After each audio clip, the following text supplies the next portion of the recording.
IELTS স্পিকিংয়ে মুখস্থ উত্তর দেওয়া যাবে কি না, এই প্রশ্নটা অনেকে আমাকে করেন। তো উত্তর হচ্ছে না, মুখস্থ উত্তর দেওয়া যাবে না। মুখস্থ উত্তর দিলে এক্সামিনার আপনাকে আপনার ইংলিশ স্পিকিং লেভেলটা যাচাই করতে পারেন না। তাই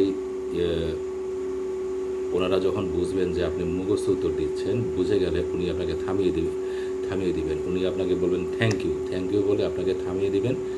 থামিয়ে দিয়ে উনি একটা প্রশ্ন করবেন যেটা ওই ওনার সিরিয়ালের মধ্যে নাই, সিরিয়ালের বাইরে যে উনি আপনাকে ন্যাচারাল অন্য ধরনের একটা প্রশ্ন করবেন, করে আপনাকে যাচাই করার চেষ্টা করবেন আপনার স্পিকিংয়ের লেভেলটা কী। মুখস্থ উত্তর অনেকে করে কি যে বই থেকে পড়ে মুখস্থ উত্তর দেয়। তো তো আপনারা বই পড়েন, কিন্তু উত্তর দেওয়ার সময় আপনারা মুখস্থ দিয়েন না।